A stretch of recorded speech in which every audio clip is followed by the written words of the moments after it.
that season of our life growing up where we just had nothing. All 6 of us shared one box of tuna helper. We also didn't know where the next meal was going to come from. How are we going to do this without an expectation that we have to have hope? We didn't have a Christmas tree. We definitely were not going to have gifts under a tree that didn't exist. And then one day we showed up, and the kindness of other people, I think a local church sent over literally an entire Christmas tree lit up and gifts for all the 6 kids. When Dad, our biological dad, he signed relinquishment in a court of law, and he made all 6 of us, we have 4 brothers, it was illegal to see him, talk to him, or whatever. He literally gave us away legally. There was such a lack of certainty that comes with poverty when you don't know where your next meal is going to come from, and you don't know if you will have a roof over your head, and you might be homeless at any given point. Yeah. Woo! Okay, holidays are here. Andrea, where are you? Where are you in all of this chaos? I am like a lot of people, I think, where we're balancing the kind of finishing up of the year on work life. We're balancing professional, things, but we're also doing personal life and getting ready for travel and all the stuff. And then both you and I are in the middle of moves and all the house moves. So there's chaos in a lot of ways, but there's also excitement and things to look forward to. There's a big mix. Yeah. I think and that's there's where gratitude. I think the things that make the holidays so special and hard for a lot of people is because we go through these different seasons in our life, Andrea, and sometimes holidays are just really magical, the way that you just dream of. But for a lot of us, and many times and in many seasons of our lives, the holidays are like the opposite of the Instagrammable thing. And I know that was true for you and I. And I think that gives you and I so much perspective about reflecting now on how it was to grow up in poverty, to not know where our next meal was going to come from at that time, to not even know if we were going to have a roof over our head, like we were about to be homeless. So those are the holidays that I think about now, that we don't worry about our next meal, and we don't worry about the roof over our head. And we're quite blessed in so many of those ways to not have to worry about that anymore. That season of our life growing up where we just had nothing, but also there was magic there.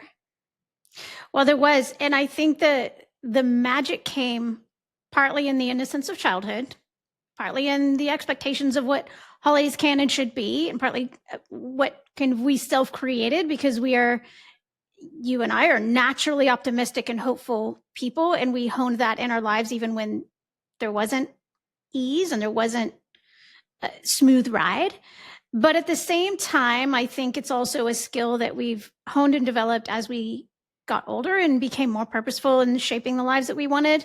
When things weren't going the way we wanted them to go, we really took control of what that narrative looked like in our own minds, so that it could shape the way the actions happened when we actually had autonomy to make those decisions as we were older.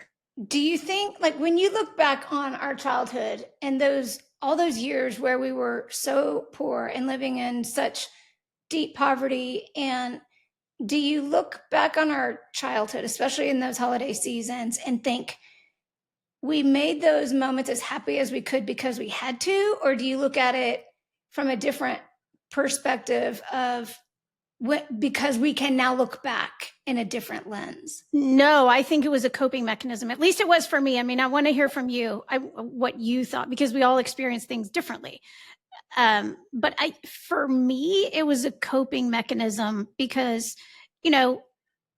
when food scarcity is part of your life and you're looking for that safety, one element of safety is the self-generated hope and happiness that it comes more natural to some people than others. For me, it's part of my natural demeanor, but I also know that it can be developed, especially as we get older and have an understanding of the agency that we have in the stories and the narratives that we create in our lives. But for me, it was a coping mechanism to look for the silver lining and find the joy, even when we were hungry. I mean, Thanksgiving, do you remember Thanksgiving?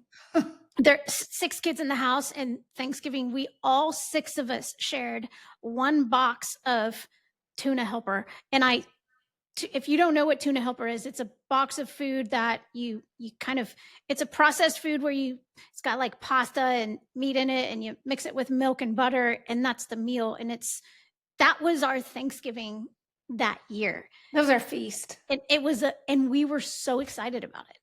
But we also didn't know where the next meal was going to come from. So there was never quite a level of how are we going to do this without an expectation that we have to have hope. We have to create that hope. So we got excited about a box of tuna helper for Thanksgiving. I'm going to have to, or at least I did. Yeah, I did, because that's what I wanted. That's what I wanted. And I can't say that was easy. It was on purpose. For sure. I was not excited about a box of tuna helper divided amongst all 6 kids and mom. Well, I say I was excited. So. I was excited on the first bite because I was hungry. Well, probably if you would have asked me, do you want turkey and dressing in a traditional Thanksgiving meal? I would have been like, heck yes. And I would have compared real quick. I think, that's one way that you and I are hardwired a little bit differently. We're both super optimistic people, but it is definitely more natural for you. Mm-hmm. I had to practice that a lot. I had to really work on that skill. And as an adult now that I've honed it and championed that, I think, in most times in my life, but it's one of the things we teach at L3 actually is how do you do that? Yes. But for me, the challenge of that circumstance in our life in those years, the actual mountain of being so poor felt like it was something that was not a movable mountain. And to have to rely, do you remember not only that Thanksgiving, it might have been the same year, I can't remember, maybe the next year, for Christmas, we didn't have a Christmas tree. We definitely were not going to have gifts under a tree that didn't exist. And then one day we showed up, and the kindness of other people, I think a local church sent over literally an entire Christmas tree lit up and gifts for all the 6 kids. And at that time, you know what's interesting? Not only do I remember this was so impactful to me because, well, 2 pieces. One, the days leading up to that, and I think you're right. I think it was the year that we didn't have turkey at Thanksgiving either. It was the most difficult year financially for our family. That year I knew what happened at Thanksgiving, and then all the kids at school were talking about the expectations that they had for what they wanted for Christmas and what Christmas was going to look like. And I remember sitting there thinking, how am I going to even have a conversation about this? I can't say what I want for Christmas because I know it's not coming. I can't have this conversation. So I was trying to think of how can I engage prior to in the conversations of wishing, and how am I going to engage when I come back to school and everyone's going to be saying, what'd you get for Christmas? And I knew nothing was coming. So that was the context of how we went to bed on Christmas Eve.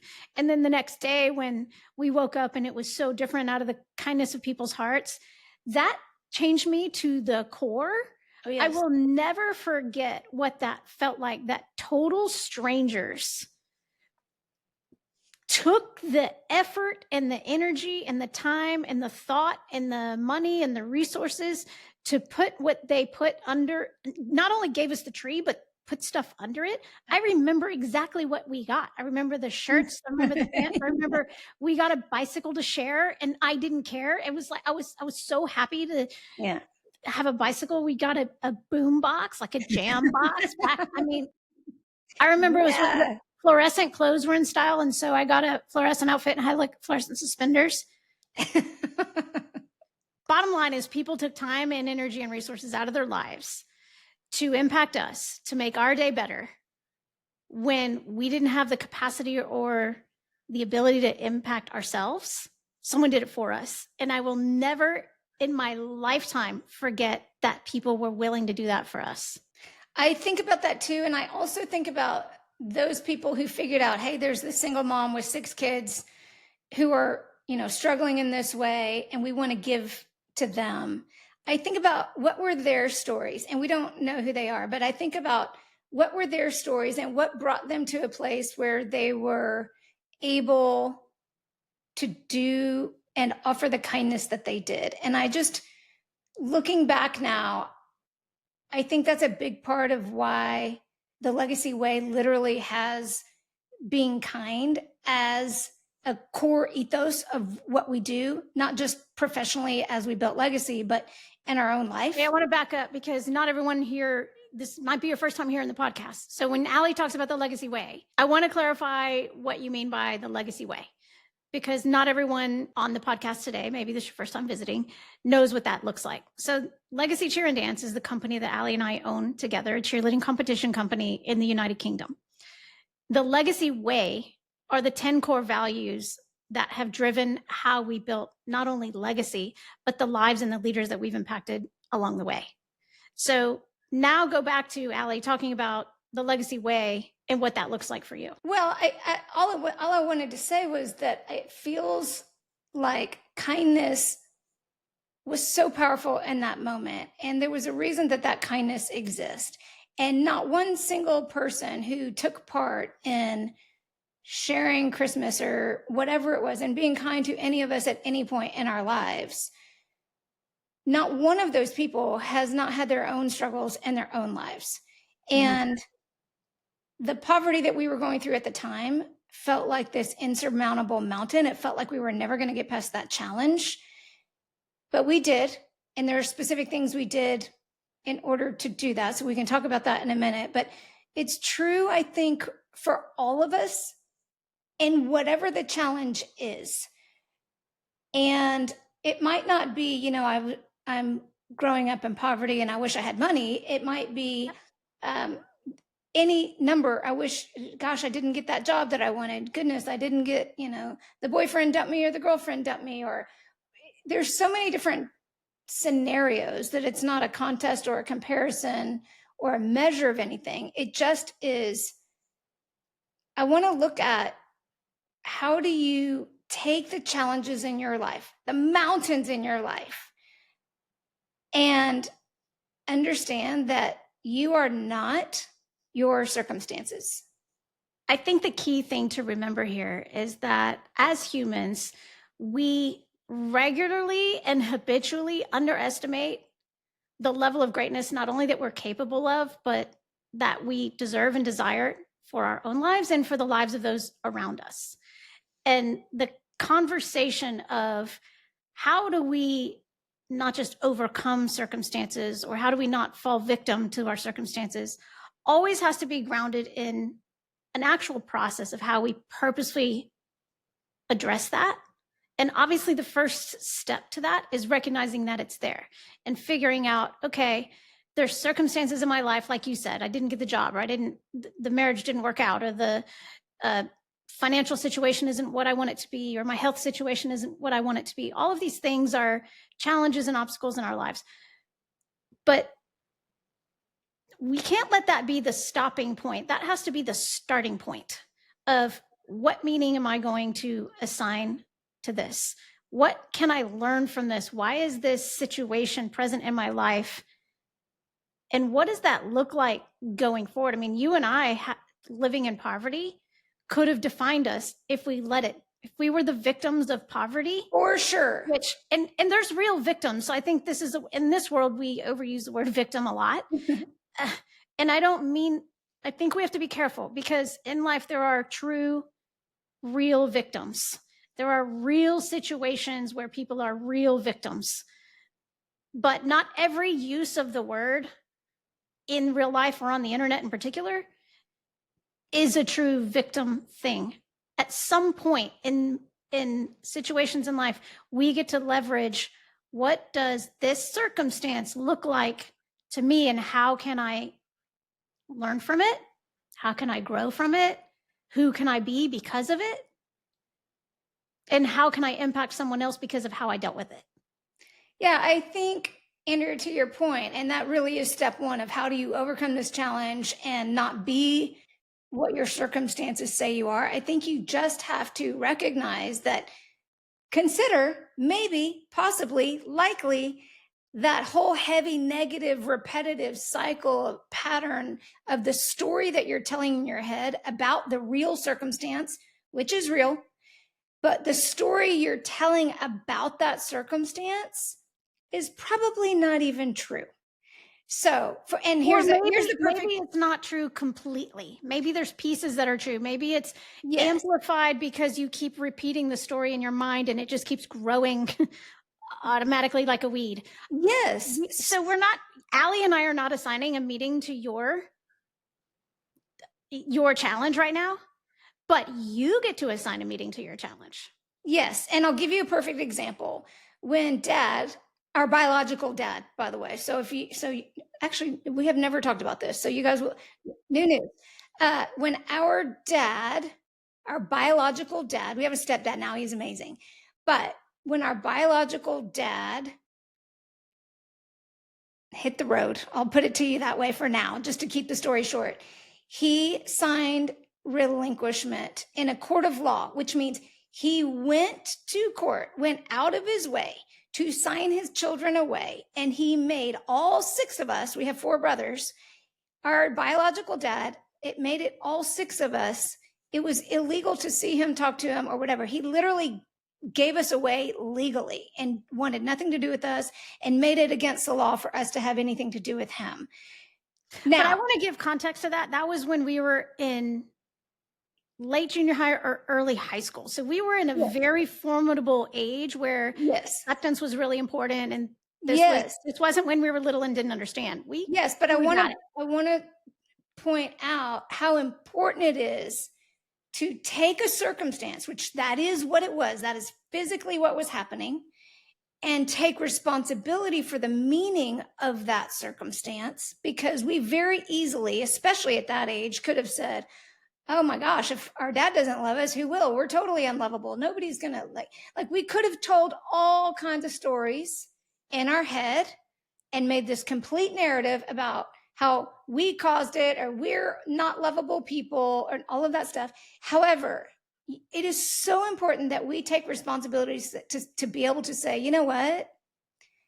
That action that he just took, that he did, that's on him. That is a reflection of where he is in his own life. It is not a reflection of me or us in that case. And it was really important to assign the real meaning to that so that it didn't completely defeat us and decimate us as humans, because it could have done that. So your step 1 in overcoming a challenge is to take that responsibility and to go, hang on a second. This heavy negative thing in my brain isn't actually true. Here's what I'm going to make it mean in my life. And when you do that, when you do take responsibility for what it actually means, everything changes, because that can lead you to what I'll just call, for the purpose of this conversation, step 2, which is honoring and potentially grieving for a little bit what wasn't. So in that example of our dad, Andrea, well, I know where you're going. Honor or grieve. I know where you're going, because it was obviously grief when abandonment happens. I mean, this is a situation. This is a situation. But there was a grief process and what could have been, and what the expectations, and in the world, you love your dad and he's supposed to love you back, and that's the way it's supposed to be. But in our case, that didn't happen. And so for us to have to grieve that was one element of processing that. And we did that, and we've done the counseling and done the work and all the stuff, which we'll dig into another day. But the bottom line is to not get stuck there in that grief. The bottom line is through it, not under it or around it. Yes. Correct.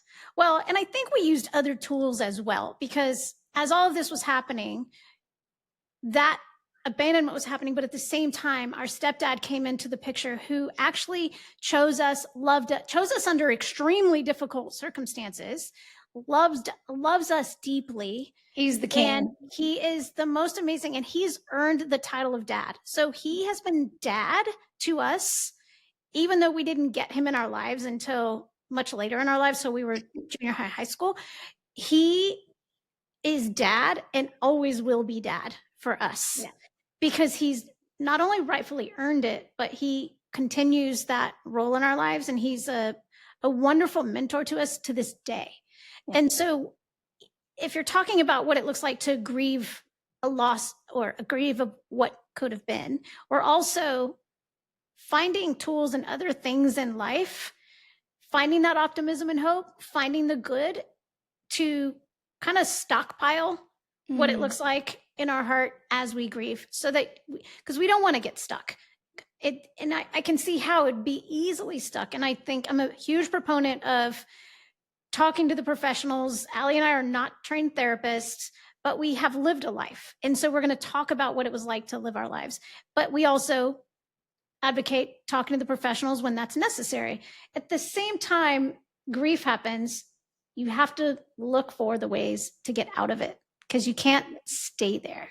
Well, I think that's one of the most important parts about it, because if you have to grieve what wasn't, you also can honor what wasn't. And you can, as you mentioned, look for the good. But when you do that, when you take responsibility for the meaning of this challenge in front of you, when you honor what wasn't, that opens up the door completely for the curiosity that says, I wonder how I can use this circumstance in my life to grow, to get better, to be wiser next time. How can I use this circumstance to elevate and advance in my mission and the legacy that I want to live, and be the person that I want to be? So, for example, with our dad, yeah, there was a lot of hard stuff there, but we honored what was there. Like, because of him, we are here. Physiologically, we are here. But also, what's beautiful about it is it opened the door for our stepdad. It opened the door for us to learn who we didn't want to be as parents. It opened the door for us to learn for the type of spouse that we might want to be. So I think there were so many things. And in the poverty example, because there was such a lack of certainty that comes with poverty, when you don't know where your next meal is going to come from, and you don't know if you will have a roof over your head, and you might be homeless at any given point. When you go from there, it just gives you this lens, because you can be curious about, there were happy moments there, even when we had nothing. So the perspective. Hey, Aly, do you think that, because this affects me to this day? Yes. To this day, and we're talking about our poverty time was when we were young. So we were 10 years old, 11, 12, whatever. So we're talking 40 years ago. Hey. Well, I mean, whatever. It is what it is. 40 years ago, this is where we lived. And to this day, when we get, or at least when I get a grocery run finished and I fill the cabinet and I have choices of what to eat, or I can choose the shampoo that I want on the grocery store shelf or whatever, I get so excited. There's choices. I can choose between two or more things.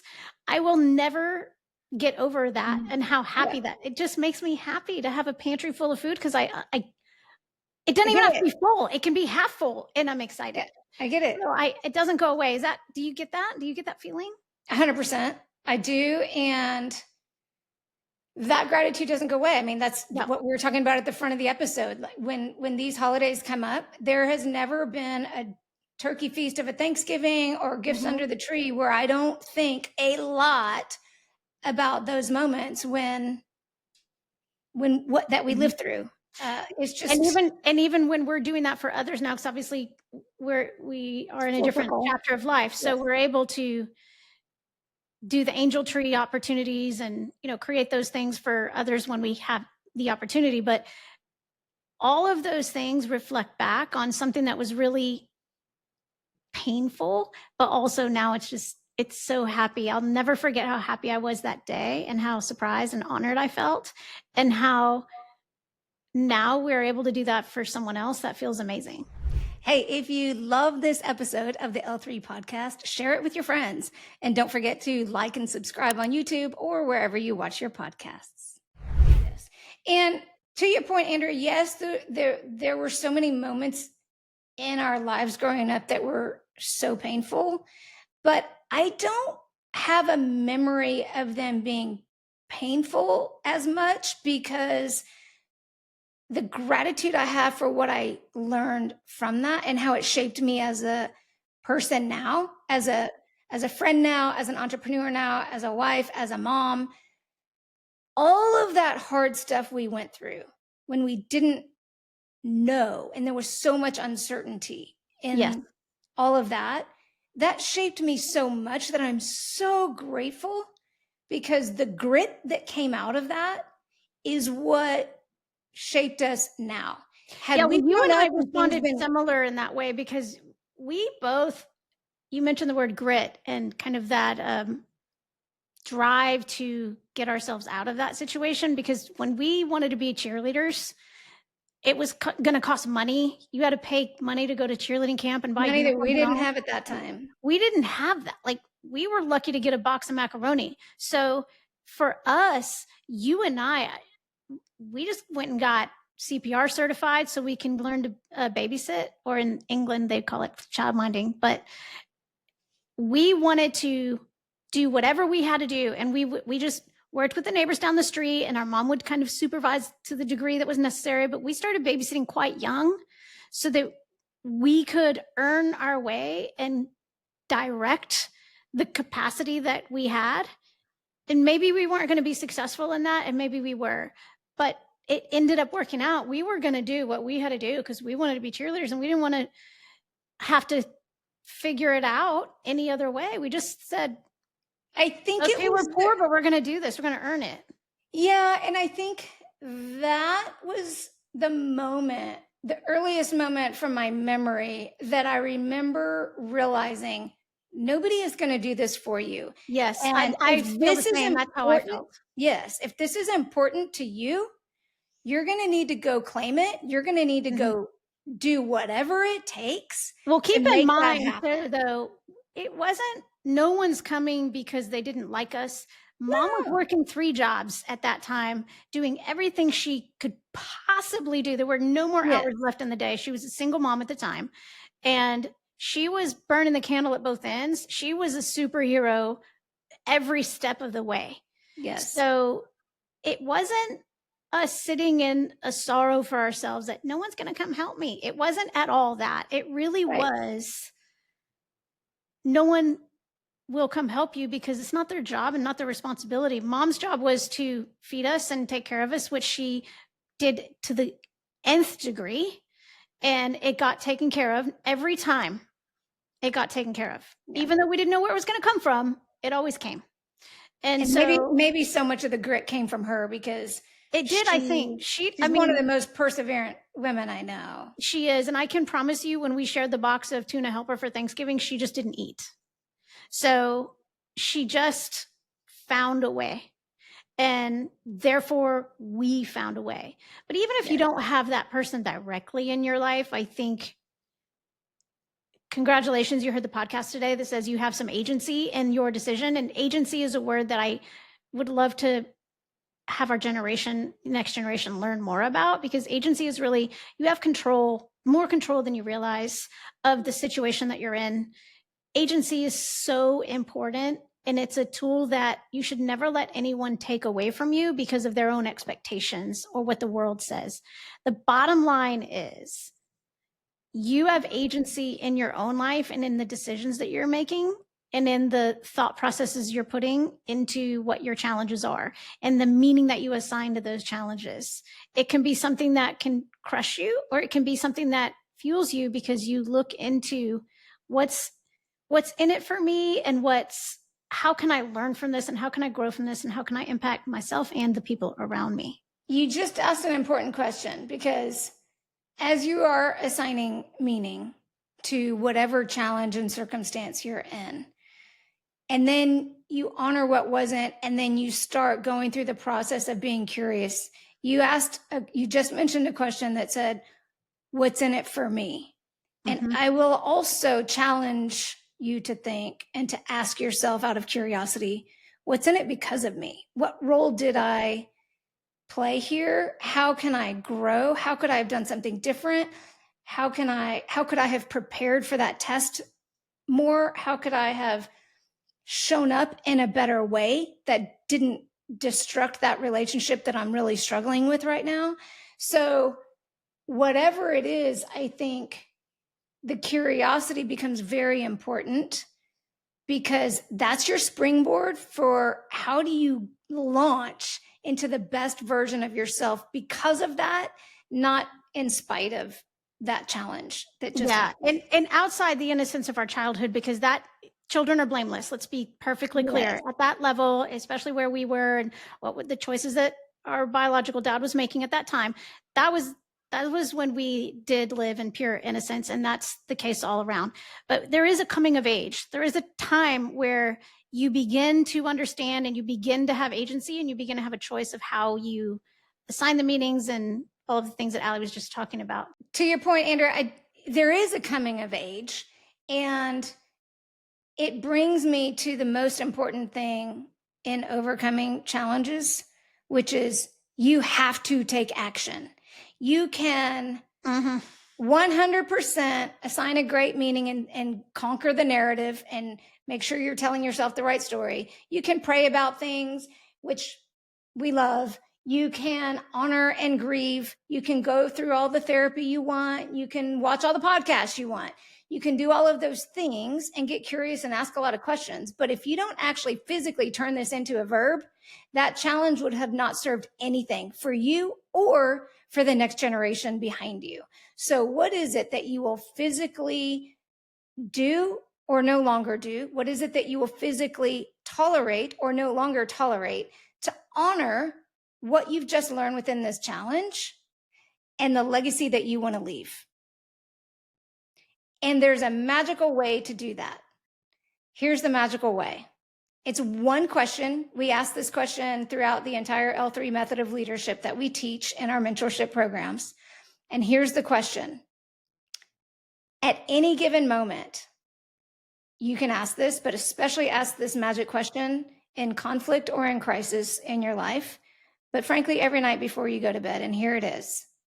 Am I being exactly who I want to be right now? Am I being exactly who I want to be right now? Am I showing up how I really want to show up? Because that's where the legacy that you have defined, the things that truly matter to you, that you've been very clear on, that's the step one in legacy leadership, by the way. That is your measuring stick. It's not your paycheck. It is not your rankings or your awards or your position or any of that. It's not the fancy house you live in or the car you drive or the clothes you wear. The real measure of your life is going to be how you are using your gifts and talents to make the mark in the world. And every day and in every moment, if you can answer that one magic question of, am I showing up exactly how I want to be right now? Am I being who I want to be? If you can do that with your hand on your heart in full integrity, you are living a great life. And that is how you define the greatest legacy of all, which is yours. I have a follow-up question for that. I know you have one simple magic question, but I have a follow-up question. So you just asked, am I being exactly who I want to be? And the follow-up question is, if you're not being who you want to be, what am I willing to do about it? Or what am I willing to no longer do about it? Because that's where the action comes in. So let's say you aren't where you want to be in your health journey, because that's just an easy example to think about. If you are not where you want to be, what are you going to do about it? What are the physical action steps that you're going to take? What is the mental state that you want to put yourself in? Are you going to get your workout clothes out prior to going to bed so you're ready in the morning? And what are you no longer willing to do? What are your excuses that you can put away on purpose because you are not being exactly who you want to be? So there is an account. That's the question I'm having now is an accountability question to, if you are not being exactly who you want to be, What are you going to do about it? Why are you not going to? What are you no longer willing to do about that? That will always move the needle beyond your current circumstances. It will create the purpose and the drive that you need in your life. We're all looking to live the lives that we're proud of. We're all looking to overcome the circumstances and leverage those circumstances into something that becomes greatness for us. And again, earlier today, I said a lot of us, in fact, the human capacity is to regularly and habitually underestimate the greatness of who we are. It's no longer time for that. You are who you are created to be because you create the action steps while you're here to do it. And you're living your legacy on purpose. Thanks for joining us today on the Lead, Love, Legacy podcast. Remember, lead boldly, love deeply, and live your legacy. If this episode encouraged you, like and subscribe and share it with someone who needs it. And join us next time as we continue to build leaders and legacies for life.